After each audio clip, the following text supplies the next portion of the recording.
Dito ay na first blood ko nga pala yung Layla tapos bigla siyang nag-chat ng. Piling malakas Madsalina nakachamba lang naman. At dito ay napatay ko nga na naman ulit yung Layla at nag-chat ulit siya ng. Lakas mo namang makachamba boy mamaya ka sakin piling stain. At sumagot naman ako ng ganon target lock ka ngayon sa akin Layla. Music please.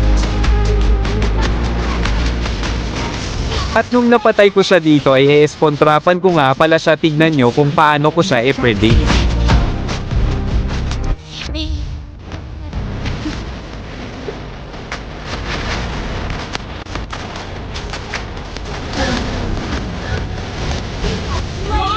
Syempre nung napatay ko na siya dyan, wala na itong uwian kahit low HP na ako ay ispontrapan ko ulit siya.